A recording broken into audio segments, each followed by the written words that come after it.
February will be an interesting month. That's when the financial briefings will happen and EA will have to talk about Battlefield 2042 and how it has performed commercially, and it seems highly likely that sales-wise this game is going to greatly disappoint both EA and investors. Recall that this game launched disastrously because of its disruptive bugs, glitches, and technical issues, because of its inconsistent tone and atmosphere, the general lack of content and basic features, downgraded elements from past games, lack of communication and listening, lack of players because they've been leaving in droves, and in turn abandoned game modes and matchmaking issues. It's been truly a disaster, and things are bad enough that still Battlefield 2042 has less 24-hour peak concurrent players than Battlefield 5, the previous entry, does, which consistently sees 24-hour peaks above 20,000, whereas Battlefield 2042's numbers are dwindling more and more. Battlefield 2042 feels abandoned enough that even cheaters are pulling out, no longer making cheating tools for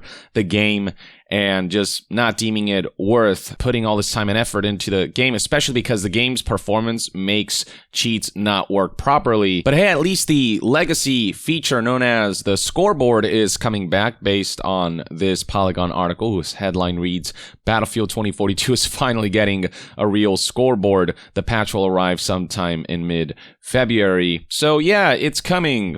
Like 4 months after launch. As if all that wasn't enough, you know how Portal mode has been having issues with XP farming, and that's why nobody's been playing that mode? XP gains were disabled because of the XP farming server issues. Well, the developers try to bring back Portal mode with the inclusion of a new zombies mode, but players have managed to turn that into an XP farm as well due to design oversights, and in turn EA and DICE were forced to remove the mode outright.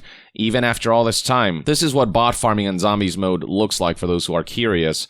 Basically, just give them knives, stand somewhere where they can't reach, and then have them come to you, just mow them down and farm XP that way. So yeah, this just feels like a Hydra situation where you cut off one head and two more take its place, and there's just a situation that's continuing to escalate. And one industry insider who's been providing some insight based on information that he's received from sources is Tom Henderson, and among his most recent posts include, for those asking, I don't know what's going on at the moment on Battlefield 2042 because I don't think they know what's going on. They're stuck between a rock and a hard place, and it's going to be genuinely difficult, if not impossible, to fix the game. And this also would explain the lack of communication, because there is nothing for them to communicate because they're still scrambling to figure out how to frickin' resolve this situation. Tom Henderson also briefly referenced the upcoming earnings call where he expects them to say something along the lines of Battlefield 2042 failed to meet expectations at launch, but we have a strong live service planned, which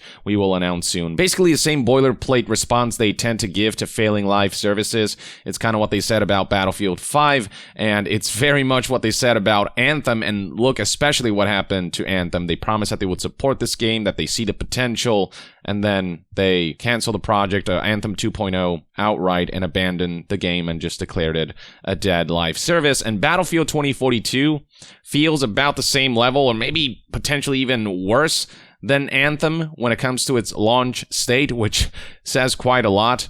I just do not see this game recovering. I don't see it being a strong live service. The damage is done, and it's going to take something of a miracle for them to make a major comeback. They're really going to have to push the updates, the patches, the content support to a level that I don't think EA is willing to invest. History has shown time and again that EA isn't one to support a struggling project long term. They tend to give up on struggling projects fairly easily and fairly early on. And with Battlefield 2042 specifically, apparently the game's commercial performance has been poor enough that EA may be considering free-to-play options, according to what Tom Henderson has heard from his sources. He said in a tweet, EA is reportedly very disappointed with how Battlefield 2042 has performed and is looking at all the options when it comes to the title. This is including looking at free-to-play in some capacity. I'll have more on this tomorrow.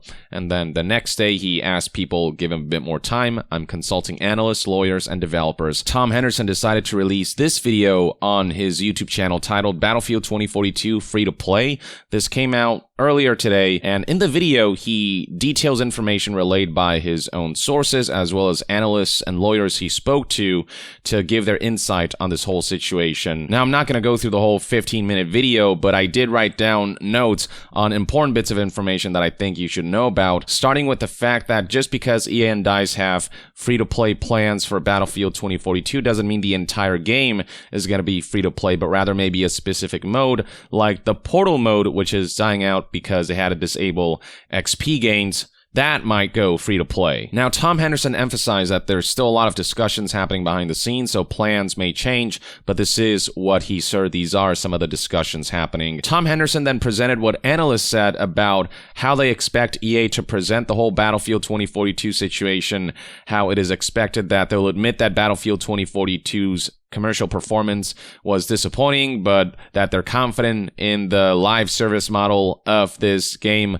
which is rich, coming from the company that said the same thing about Anthem. So yeah, you can trust that statement about as much as you can trust that loot boxes are surprise mechanics that are quite fun and quite ethical. There are also some details about Hazard Zone, the new flagship mode that was supposed to be the highlight of the game that turned out to be people's least favorite mode. That mode has done so poorly that there are only a couple hundred players playing on that mode across all platforms, hence why matchmaking for that mode is damn near impossible now. It's basically a dead mode, and this was the state of Hazard Zone a few weeks ago during a time when the game had roughly 40 to 50,000 players playing across all platforms. We are talking roughly 1% of the player base engaging with that mode at the time, and I have little doubt that over the weeks, the numbers have only dwindled, and apparently internally EA knew on some level that Hazard Zone wouldn't be compelling enough for it to be shipped as a free-to-play mode alongside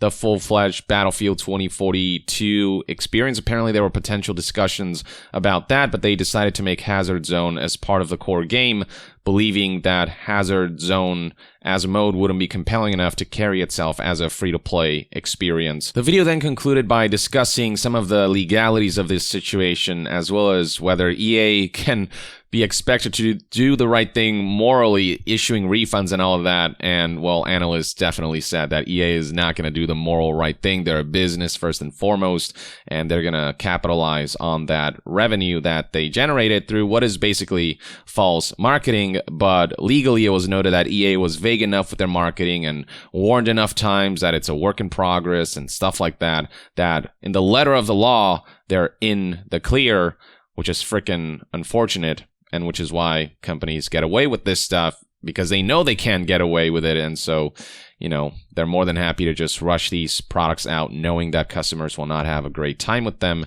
understanding that they're broken and unfinished and that they could use another year in the oven. But they got to meet those financial quotas and keep investors happy. And that's what they will always prioritize. And Battlefield 2042 is Exhibit A of that. As for what the community reaction has been like, well, suffice to say that news of EA being so disappointed with Battlefield 2042 that it might go free to play has been something that a lot of players have been celebrating, because players at this point believe that Battlefield 2042 has to fail, not because they want it to fail, but because clearly EA and DICE need a wake-up call, a wake-up slap in the face. Failure will hopefully teach them to do better next time, and Battlefield 2042 somehow is the worst Battlefield release, probably even worse than Battlefield 5, which already was rough enough. And so you're seeing a post here detailing this Tom Henderson tweet that has garnered over 17,000 upvotes with a 95% upvote ratio, with people not entirely surprised at these results, given how poor the state of the game has been since its release.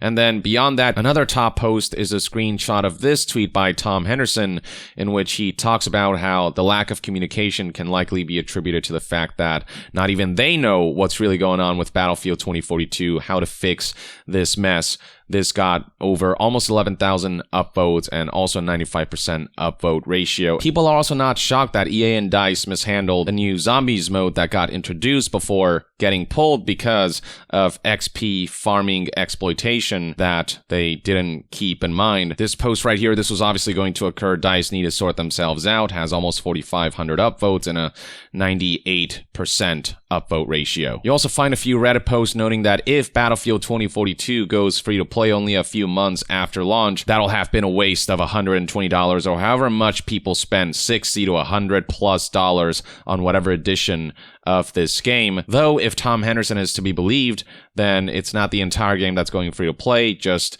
the portal mode. That's like a potential avenue that EA is considering. But even then, this is just not an ideal situation, and it feels like EA is desperately trying to bolster the player base of a game whose reputation has been so marred by EA's tendency to miss the forest for the trees and continuously make the same mistake over and over again, release a game that's broken and incomplete and that has no excuse being sold to a highly excited player base that are hoping for Battlefield to come back from what feels like the brink. And the thing is that even if Battlefield 2042's portal mode were to go free to play, sure, it'd see a momentary boost, but I don't think it'd be enough for the game to make a comeback because the game's content, its gameplay, its features, its foundation, its fundamentals are not compelling enough to keep players around for the long term. They've botched so much about this game. Like, even free is too much of a high cost for people if a game feels like it's wasting their time through piss poor quality and an incomplete package. But yeah, this is the current situation, ladies and gentlemen. Things are looking worse than ever for Battlefield 2042. When a game goes free to play this early after launch, I mean, that reeks of desperation as a result of a nose-diving player base. And in the case of Battlefield 2042, for absolutely good reason, there's just not a game worth sticking around for in the long term, given how many other compelling experiences there are out there that are far more worth your money and your time. But until we hear more about the fate of this game and how the developers intend to resolve the myriad issues, let me know in the comments below what your thoughts and opinions are on the current state of the game, on the potential of portal mode going free to play, and whether you think that's going to be enough to revitalize this game and kind of put it back on track. Share your thoughts in the comments below, and to be further updated on all things gaming news, reviews, and discussions, stay tuned right here on Young Yeah. I'll see you guys next time. Young out.